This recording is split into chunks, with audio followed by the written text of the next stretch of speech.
চাঞ্চল্যকৰ অপহৰণ কাণ্ড আৰু শ্বাসৰুদ্ধকাৰী 6 ঘণ্টা সময় মাত্ৰ 6 ঘণ্টাতে মহানগৰ আৰক্ষীয়ে দেখুৱালে শক্তি উদ্ধাৰ অপহৃত শিশু ফাদিল অপহৰণ কাণ্ডৰ সকলো ৰহস্য কিন্তু কিয় কেনেকৈ অপহৃত হৈছিল কিডবেডাৰ 5 বছৰীয়া শিশুটি কিডবেডাৰ অপহৰণ কাণ্ড লাইভ এখন বাইকত দুজন অপহৰণকাৰী এজনৰ মূৰত হেলমেট আৰু মাজত অপহৃত শিশু সময় দিনৰ প্ৰায় 12 বজা শিশুটিক মাজত বহুৱাই লৈ যোৱা হৈছে কিডবেডাৰ পৰা খ্ৰীষ্টিয়ান বস্তিৰ পৰা জিএছ ৰোড হৈ লক্ষ্যস্থানলৈ তড়িৎ গতিৰে আগবাঢ়িল অপহৰণকাৰী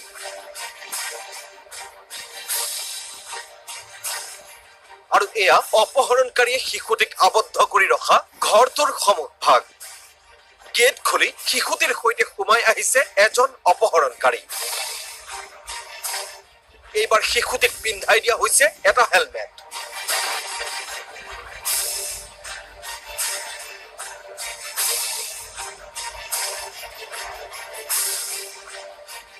আৰু কণমানিটিক ভিতৰত থৈ পুনৰ কেইবাবাৰো ভিতৰ বাহিৰলৈ অহা যোৱা কৰিছে অপহৰণকাৰী কিন্তু নিশা আৰক্ষীৰ অভিযানত সকলো পৰিকল্পনা বিফল হ'ল অপহৰণকাৰীৰ জালত পৰিল কুল্লু ওৰফে কেবুল মোৰে দীপক বিশ্বাস আৰু মোৰেৰ পত্নী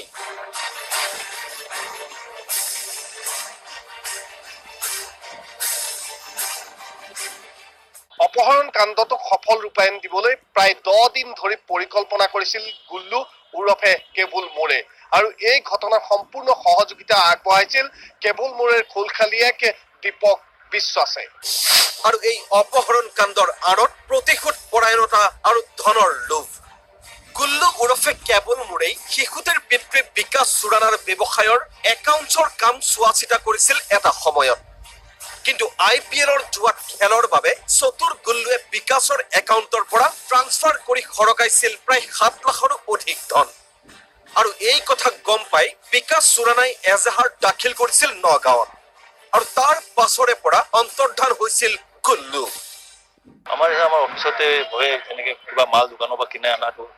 তাৰ দায়িত্বত আছিলে তাক পেমেণ্ট কৰাটো দায়িত্ব তাৰ আছিলে মোটামুটি 5 লাখ 5 লাখ to 7 লাখ এপ্ৰক্সিমেটলি 7 লাখ আমাৰ তাৰপৰা লৈ গৈছে পিছে অধিক টকাৰ আশা আৰু প্ৰতিশোধত খোলখালিত দীপকৰ সৈতে মিলি অৱশেষত বিকাশৰ সন্তানক অপহৰণ কৰাৰ পৰিকল্পনা কৰিছিল গুল্লুৱে আৰু পৰিকল্পনা অনুসৰি সোমবাৰে সংঘটিত হ'ল এই ভয়ংকৰ কাণ্ড য'ত সম্পূৰ্ণ সহযোগিতা আগবঢ়ালে গুল্লুৰ পত্নীয়েও শিশুটিৰ মাতৃৰ ভূমিকা লৈ বিদ্যালয় কৰ্তৃপক্ষক আভুৱা ভৰিছিল এইগৰাকী মহিলাই কেবল মোৰে মাক ইয়াতে ক'ত থাকে এই এড্ৰেছটো উলিয়াই ল'লে লৈ এদিন মাকে যেতিয়া ল'ৰাটোক স্কুলত থ'বলৈ গৈছিলে পিছে পিছে গৈছিলে তাইক দেখালে যে ক'ত থয় কেনেকৈ থয় গতিকে এই গোটেই বস্তুটো কৰিলে কৰি দীপক হেৰিৰ লগত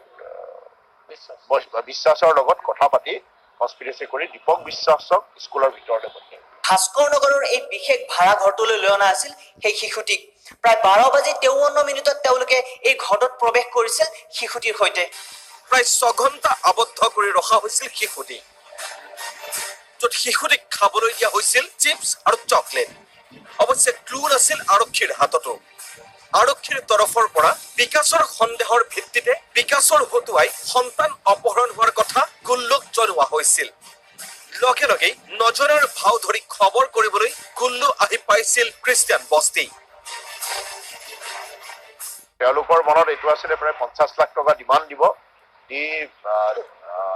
দীপকে তাক 5 লাখ মান টকা দিব কাৰণ তাৰো যোন কোনো কাম বন নাই ল'ৰা ছোৱালী দুটা আছে ঘৈণীয়েক আছে সি মণিপুৰী বস্তিত থাকে গুৱাহাটীত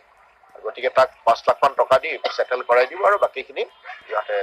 কেবল মোৰে নিজেই উল্লেখযোগ্য যে মহানগৰ আৰক্ষীৰ এই সফল অভিযানৰ নেতৃত্বত আছিল আয়ুক্ত হীৰেন নাথ যুটীয়া আয়ুক্ত দিগন্ত বৰা অপৰাধ শাখাৰ এডিচিপি ৰজি কলিতা এডিচিপি বিবেকানন্দ দাস দিছপুৰ থানাৰ ভাৰপ্ৰাপ্ত আৰক্ষী বিষয়া হিমাংশু প্ৰসাদ দাসৰ লগতে মহানগৰ আৰক্ষীৰ এক বৃহৎ দল